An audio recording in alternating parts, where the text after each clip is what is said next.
Welcome everyone back to the Make It Your Business podcast. I'm Duncan Casey. This is James Murray. Our respective businesses are gliding their way onto the screen beneath us so you can see who we are and what we do. Thank you to all of you who've subscribed and listened. Please continue to do so. Please share these episodes with people as well who you think it might help. Today we're going to be talking about the subject of overtrading, what it is, how to avoid it, or how to mitigate its impact on your business. We're going to go into some top tips from a financial expert and Egypt, who needs to know about this stuff. So there you go. And kind of why it happens, how you can anticipate it, how you can roll with it. And stick around to the end because there is some really great advice. Framework, is it framework? Is that right? Yeah, I've got a bit of a framework and some questions people can ask themselves. So some actual usable things that business owners can work with to help them. Perfect. Excellent. So let's get into it then. Should we define overtrading first? I think that's quite important to do. Yes. So overtrading is something that can actually break your business. So on the face of it, it can look like a positive thing. You end up winning more contracts, more businesses coming in, but you need cash to fuel that growth. And the problem with overtrading is you don't actually get that money up front, so you can't actually activate those contracts and start working on them. And it can actually be the biggest problem in your business, and it can actually end up sinking the whole business entirely. Right, yeah, because it's pipeline, not, and I think that's where, to me, it's never, I suppose because the area I'm in, generally, I ask for deposits, and we normally do a 50% up front, because I know that my deliverables always involve hiring people and doing that. So it tends to be my profit comes on the back end, but I know at least I can service the job. But I suppose if you're in, and especially if you're in like building or something like that, where material costs can fluctuate so much in that time. Yeah, construction's a massive one, and I get it a lot. I get as for long-time listeners of the podcast will know that I deal with a large variety of businesses. So. And it comes up more often than you'd think. One of the big ones is service businesses, anything where there's sort of contractual work. Construction's a massive one, really. Whereas you've got materials, but also a lot of the time you've got employees to pay. But a lot of the time they're not necessarily PAYE employees that are paid monthly. Sometimes it might be, well, not that all PAYE is monthly, but a lot of them are subcontractors. Yeah. So those subbies quite often will need payments on every 1 or maximum 2 weeks. Right. And you've then got to cash flow their payments along with paying for materials and everything else that goes into a project. And then the bigger problem as well is that the higher end company that you end up working for, and the bigger the contract, they're a bigger corporation, and they can normally dictate the terms of payment. So they may have smaller deposits up front, they may have no deposit up front. They may be staged payments, but they may come 30, 60 or 90 days after an invoice is raised.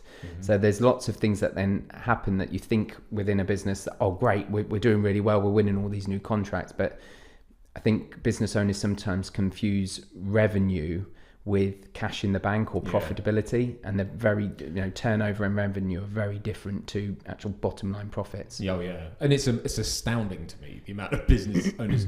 I mean, even if you listen to other, like we both sort of fairly avaricious listeners to Alex Mosey's podcast, but a lot of people on there talk about their, what their business is worth or what they're doing, and it's like, we did 5 million, blah blah blah. But when you talk about EBITDA or whatever, it isn't that. But what they're looking at it from, I suppose, is what they can exit the business for, because it's usually but then that's I think people they weigh too much on valuations based on turnover. I don't think that's really realistic, and especially in this age, even at that high end with tech businesses now, they're not looking at a lot of businesses were being valued at millions and billions based on them not being profitable at all, based on potential or customer database. So we have moved a little bit away from that now, and we're looking at more tangible, profitable metrics to value a business. But if you can get over these hurdles and you can use the right tools, then there is success ahead. It just depends on the type of model that you've got, your structure and your plan, your forecasts, and just managing it correctly, really. Yeah. Okay. So we've kind of touched on it, but let's get into a bit more granular on why it happens. We've got an example of Paper Chase here. Yeah. Do you wanna...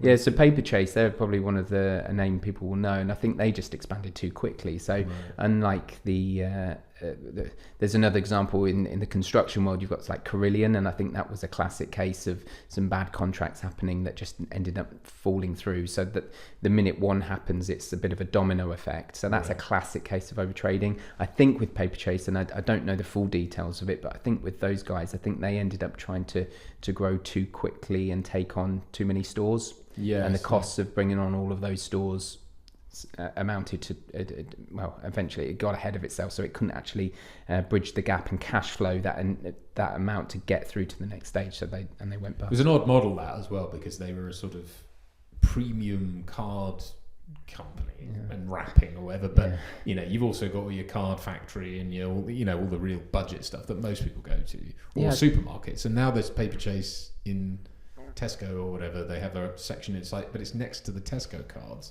Why am I going to pay more for your lovely rainbow coloured thing when I could just go?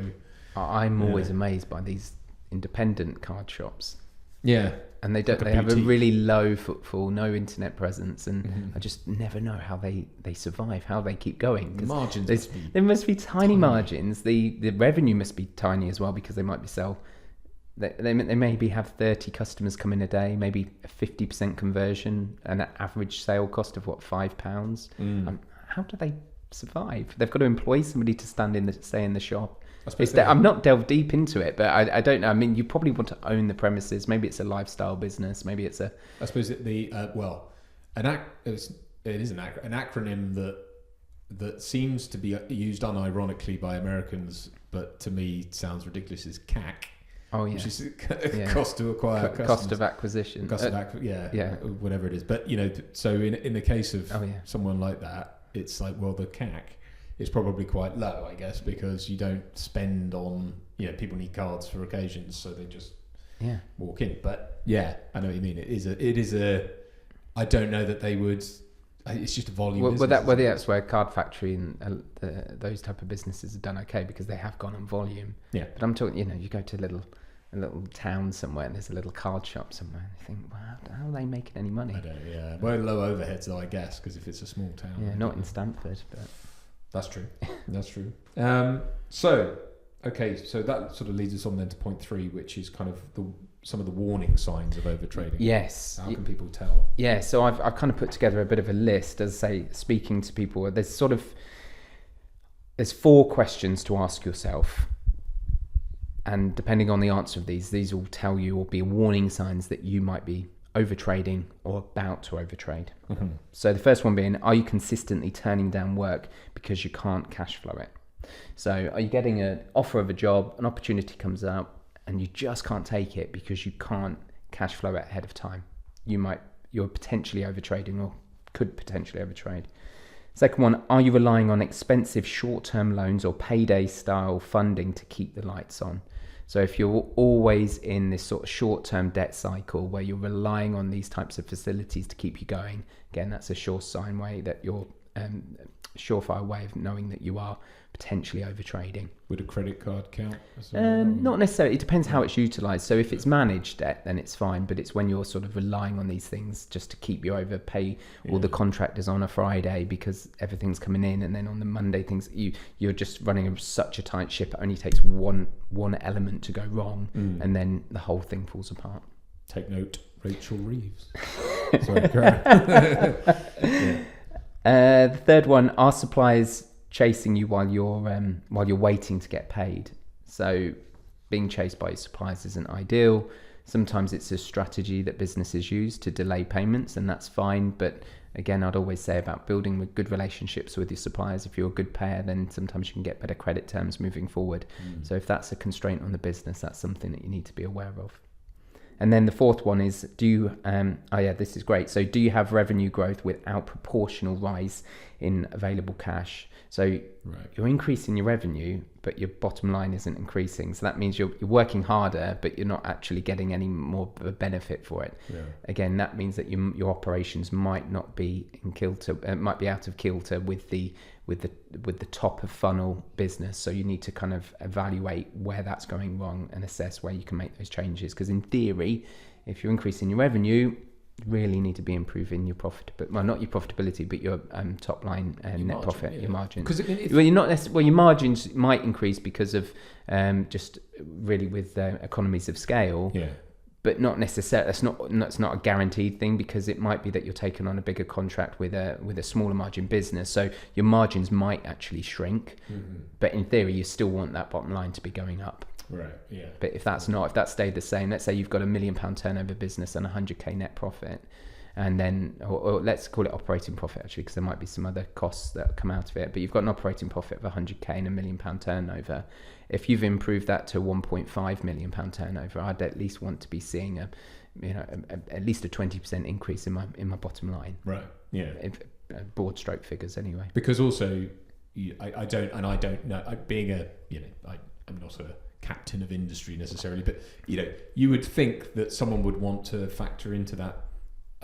If we're growing and we're taking on these bigger contracts, part of our margin needs to then pay for bringing in more for advertising, and we need to grow as a company with it. Yeah, that's a really good point actually, because I guess I'll take that back slightly, because if there's some other costs included there that are operational and they're revenue driving, and you're just going through a growth phase, maybe, and you may have also employed people and you're just gearing up for sale or gearing up for your next phase of growth, actually maybe your bottom line profit won't have increased. But I definitely want to be seeing, I'd want some identifiable, measurable value added from that revenue. So maybe that's a better thing to say. There's some value added either in terms of the profitability, the cash in the bank, or you've added some more assets to the business, either digital, physical, tangible assets, depending what it is, but something that you can measure.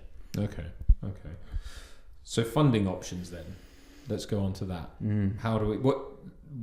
So these are some funding options you put together to help avoid overtrading, or to manage it.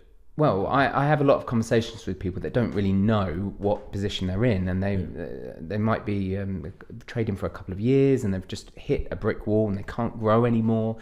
I speak to a lot of businesses that are just starting out as well, that are at those very early growth stages, and they just don't know how to access their first that initial capital to get going. There's quite often a bit of a chicken and egg situation going on. Definitely. I mean, I probably would consider myself to be in that boat. Yeah, if you had 100k today, you'd probably have a plan on where you'd utilize that money. So I end up, and then again, as I say, I speak to a lot of businesses that are far down the line, and they might be just looking to funding to grow for their next project. They've won some new contracts. They need some new yellow plant equipment. They need to get some more vans, some more lorries, whatever it is. They just need that capital to grow, and they've got great credit scores, and the thing for them is just really what's the cost of the credit going to be, and what the terms are going to be on the structure of the agreement. So I have a whole range of different clients that I speak to, but any good finance broker will generally review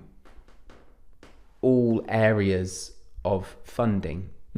So I've got a bit of an acronym that you can work through, and some of them are not relevant for a finance broker to be offering, but I think, as I say, if you're really offering no finance broker is going to be truly objective, but I feel they should come from a place of objectivity to try and give their clients the best solutions. So sometimes a finance broker might talk about overdrafts. Well, they're not necessarily, you can go to your bank for an overdraft, but that might fall into flexible credit facilities. They may talk about commercial mortgages. Well, that might go to another specialism. But if somebody's buying a property, well, that might be the best commercial property. That might be the best avenue for them. So, but unless you have the full holistic conversation, you're not really offering as much value. So I think, because you've got to look at it as the whole picture. So I've got this acronym BICEPS with 2 S's at the end. And I haven't quite worked out where I can tie that into business. Something about building your business up. You need muscles or something. I don't know, but we'll work on that. But this essentially goes through the areas in which anybody should be looking at these different funding options, and hopefully listeners of the podcast can write these down, and if you're looking at funding within your business, you can maybe explore these different options. We could put these we'll put them in the description below. In the notes, yeah. If you send me send me that. Okay, so the first one, it starts quite nicely with bootstrapping. So if people that don't know what bootstrapping is. I mean, do you know where the term bootstrapping came from? I did, and I've completely forgotten. It's quite obvious, actually. It It comes from an old term of lifting oneself up from your own bootstraps, which is deemed an impossible task. Which is quite a nice metaphor going into starting a business using your own funds. It's quite difficult to grow with nothing at the start. Now, bootstrapping, the reason I like to start with that is all businesses kind of start somewhere. And a lot of the time, bootstrapping is great for a side hustle. So if you're starting a business and you're starting it on the ground floor, but you're already in another business, sometimes it doesn't need a huge amount of capital investment.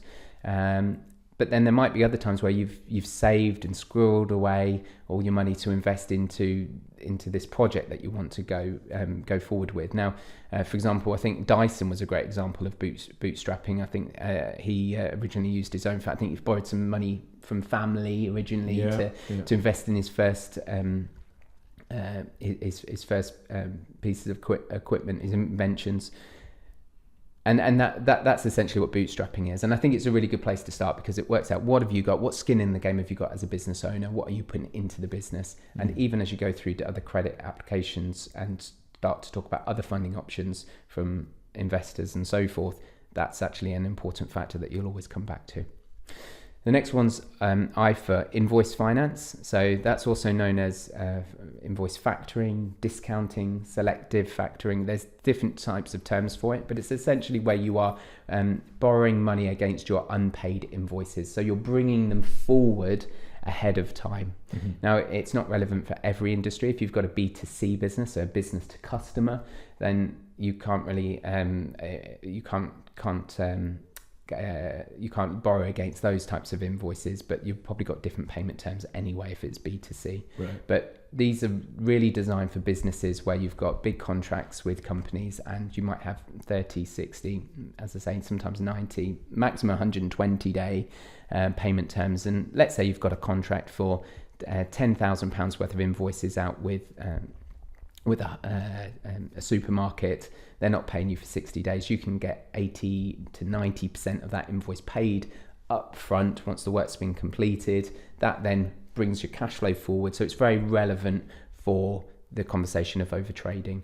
However, I've got to say, I'm not here to sell invoice finance at all. There's a lot of, you need to be really careful before you go into invoice finance. There's a lot of things you need to consider. It takes a little while to set up, so it is very much an umbilical cord of the business, and once it's set up it's very difficult to leave. And you also need to be careful about utilizing it as well, because you can get these things called bad debt protection, which covers you against the debt.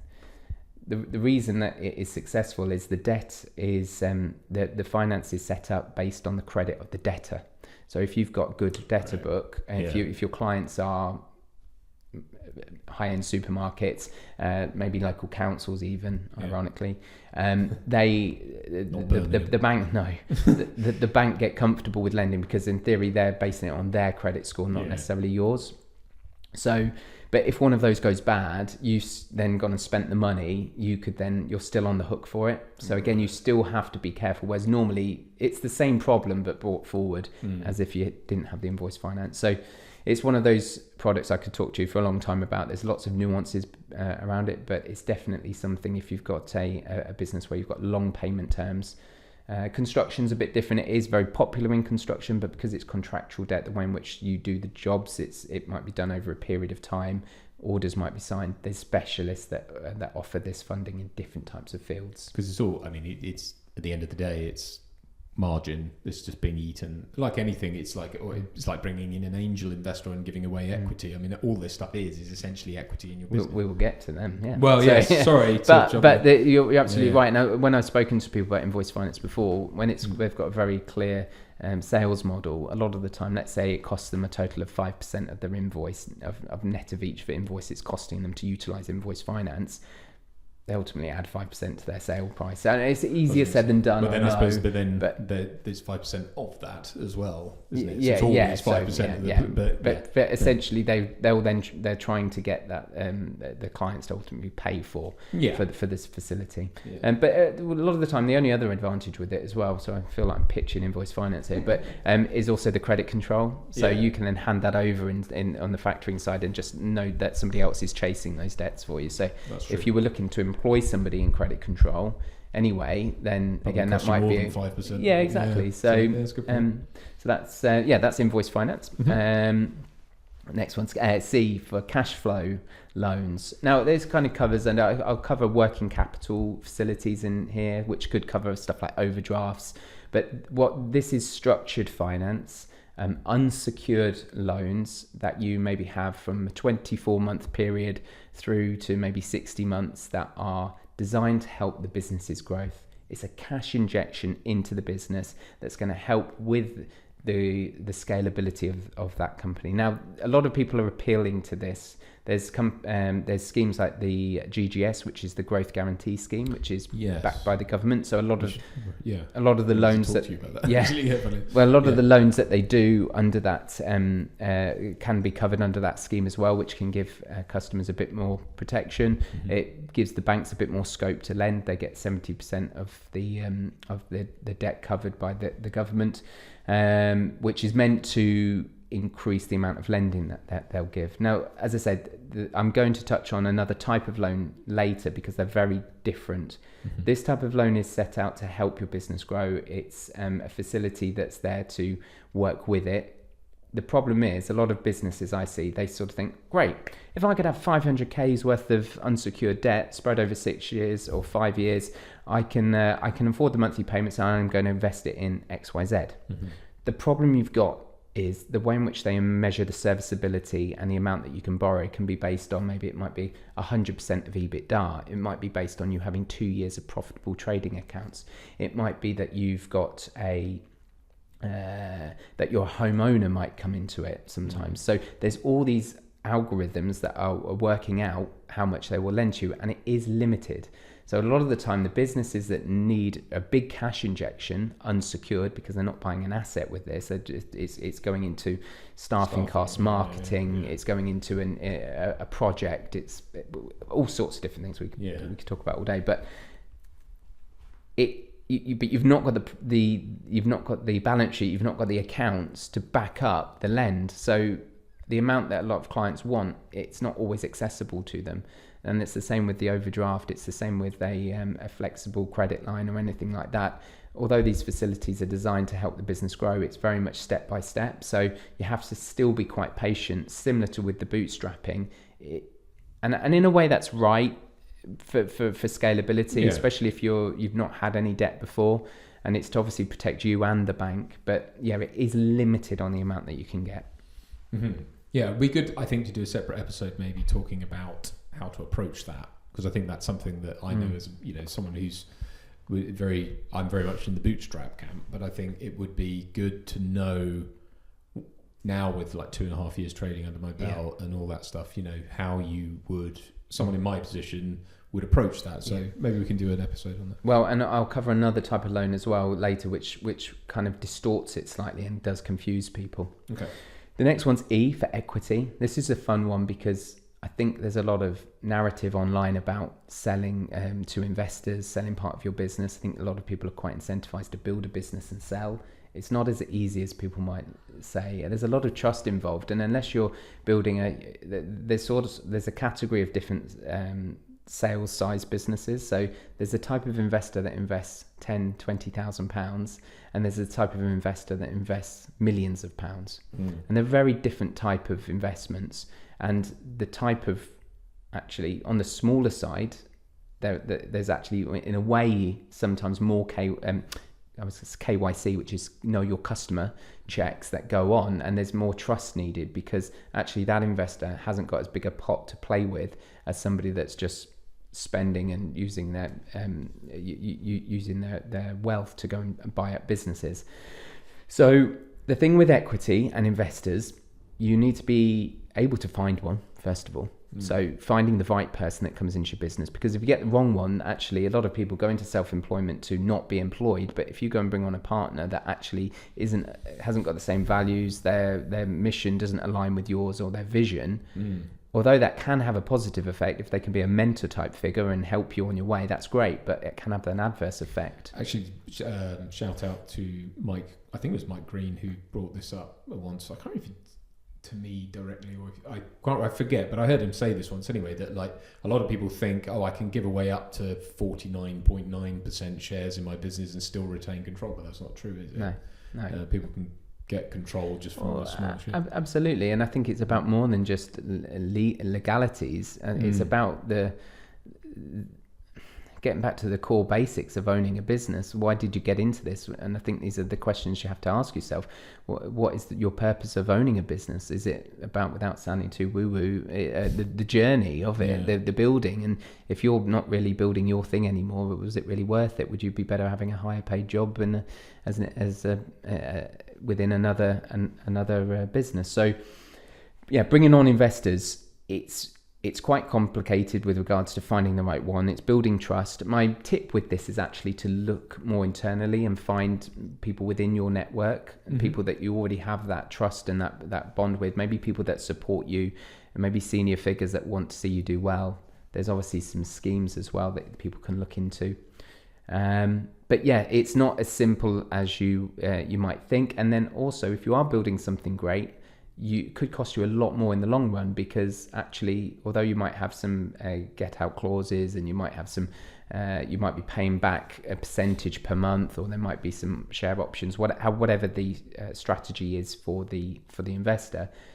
If you go all the way through to sale, you might have actually given away a lot more, maybe 10x the amount that you would have if you'd have just raised debt into the business. Right. So it's very nuanced. Obviously, it's not something I put in place, but I think it's always worth having a conversation with people about that, because it's definitely worth considering. And again, dependent on your industry. If you could bring on somebody that's already done it within that industry, they could be invaluable in helping business scale in ways you wouldn't have ever thought. Yeah, very true.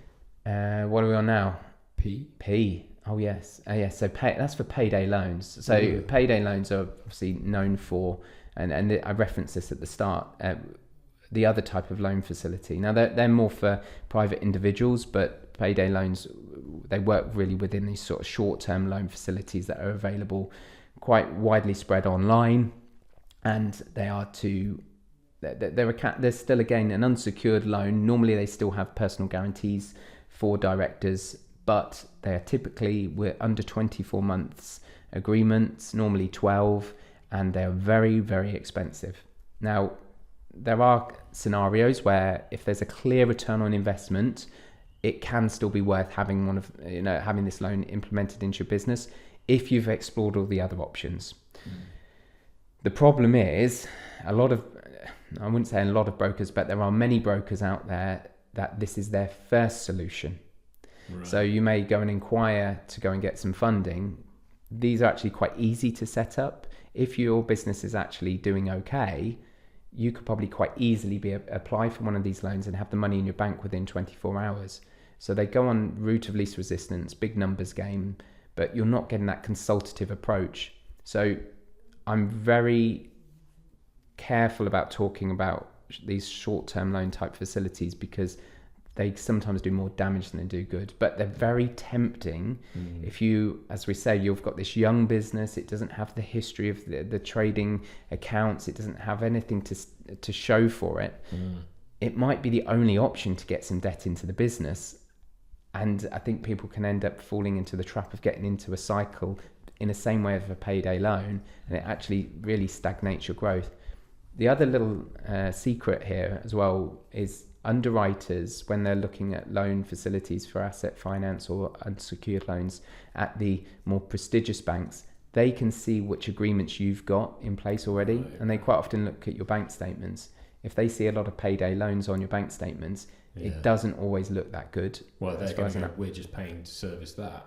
Well, or is there a distress situation happening within the business? Is this a well-managed business? So I'm not criticizing anybody for having them. And there are times where you do need a sticking plaster, or it's just to get you through a particular period, because actually, like we say, you've got this contract, you know it's going to take you to that next stage and it's the only option. That's fine. But I just know a lot of the time that isn't the reason people have taken it, and it's either because they've not explored all the other options, or it's because they've been missold it potentially, or it's because it's out of desperation. So I think just always be super careful taking on short-term facilities, especially when they're really, really high interest. Right. Okay. First S. Okay, so you're going to really like these, and these are my two favourite. You'll particularly like the last one. So the first one is secured finance. So essentially, when I'm talking about it, I'm talking about asset finance, but this would also cover property finance. So if you were buying a commercial property, maybe look at a commercial mortgage, that type of thing. With secured finance, you've got an asset there. You've got something tangible that the bank are going to tie their agreement against. So it's going to give them security. And what that does is it mitigates some of the other elements we've just discussed. So when we talked about unsecured lending, you are very much reliant on serviceability. And although serviceability comes into play with, and so serviceability for people that don't know is how much you can afford, essentially. Mm-hmm.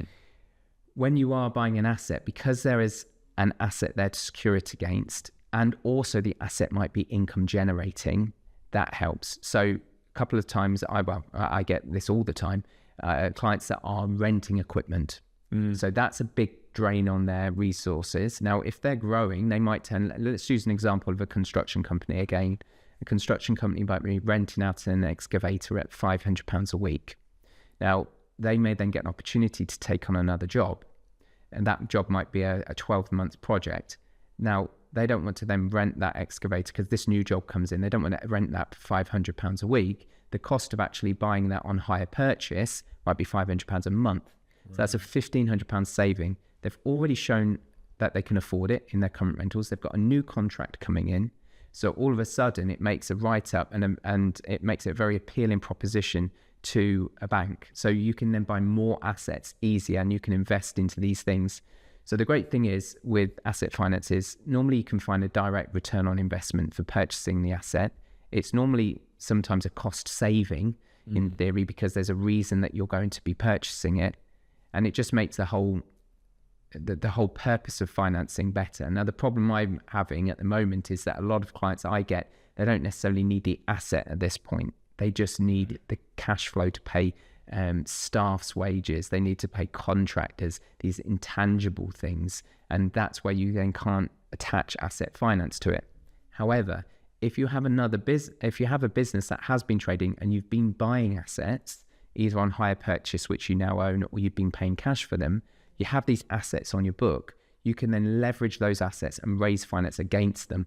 Right. So this is where asset finance, if you've got assets within your business, even if you're buying them cash today, they are still kind of have a value down the line as and when you grow, or if you hit an overtrading situation. So secured finance is great. And the problem is having the assets in the first place or needing the assets to buy. Okay. Right. And this one I think you'll like. So this is strategy solutions. So this is thinking outside the box. And again, this isn't something I directly offer, but I always consult with clients on this because I think it's so important to make sure, and we'll bookend this really with the bootstrapping at the start, what funds you're using, what you're investing into your business, what sort of, as I say, what skin in the game have you got? Yeah.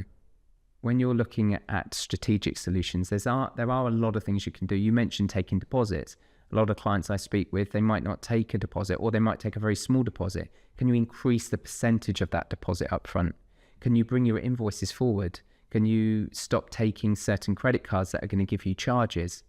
Then there's other strategies as well, such as, we talked about outsourcing different roles, but can you also look at doing joint ventures? So you might want an investor, or you might look at a venture capital, but if you are actually doing a smaller project and you do know somebody locally, could you do a round of funding with a few individuals where it's lower risk, just on a one-time project, get them involved? You're not necessarily selling equity, but maybe giving them a profit share.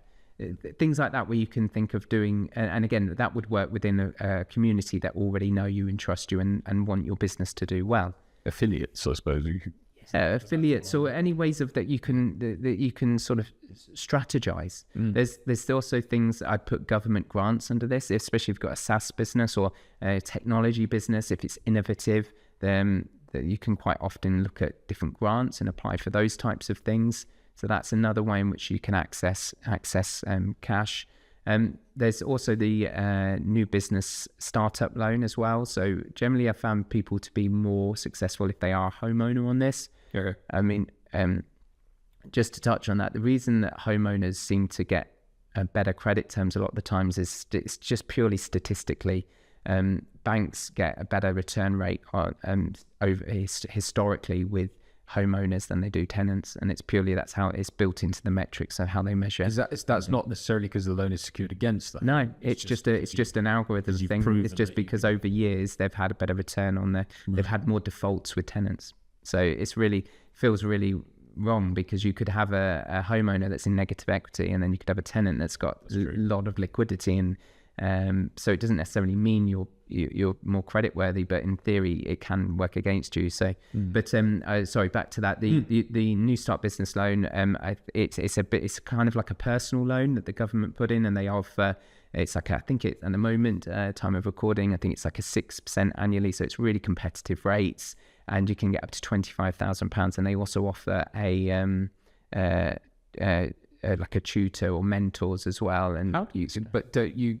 Well, I mean, this could be a whole other episode, so I don't really want to bog us down in that. But whenever I've come across stuff like that, I've gone, ooh, and then they've gone, yeah, you need to employ 3 people. You need to have no, not with the government one. No, you just go on DirectGov website and type in type in new business startup loan, I think it is. Okay. And you'll see it's on the government portal, so it will look familiar. And as I said, from my experience of speaking to clients, it's something that most of the that I know have been successful have been homeowners. So that's They don't specify it on there. So again, a little trick of the trade there. Yeah. But I'm not saying that you won't be successful if you're a tenant, but just and I think, again, I'm not reading from it, and I think it's up to the business has to be within 3 years old, I think, but I'm not certain. Right. Okay. So go and check that out. So that's it. That's my kind of formula of things that I discuss, and sometimes I might touch on these things. And if I'm speaking with a particular business, we might not even mention a couple of those things because it's a given that it's not relevant. But they're the things that are going through my head when I'm speaking to a client and talking about things like overtrading and trying to assess what solutions there might be to prevent overtrading or to prepare against it. And yeah, very good. Thank you. So, whilst we wrap up, and for those of you who've stuck around for the bonus, well done, or skipped ahead. There's probably going to, handily have put a chapter in the bottom to do that. But lastly, then, let's talk about strategy and decision framework. Yeah, well, I just thought, there's lots of information out there, lots of podcasts. I really want our podcast to actually offer value to our listeners and viewers, and I think just actually giving real life things that you can do and take away with you. So we'll put the notes to that framework. I'm obviously always happy to have conversations with clients.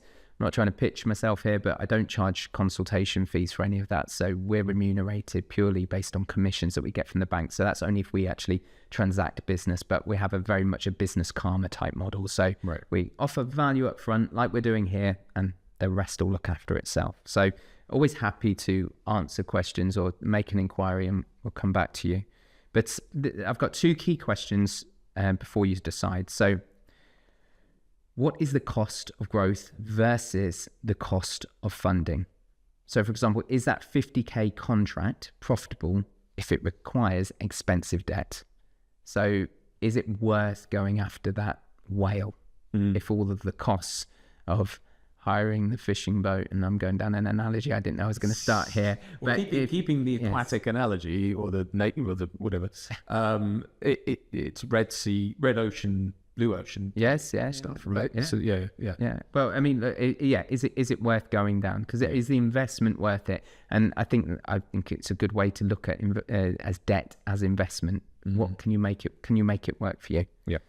So yeah, I really like the idea of thinking of that and always trying to make the cash, make the debt work, get it to work. That is the key. There's no point it's sitting there in your bank account paying interest on it. Yep.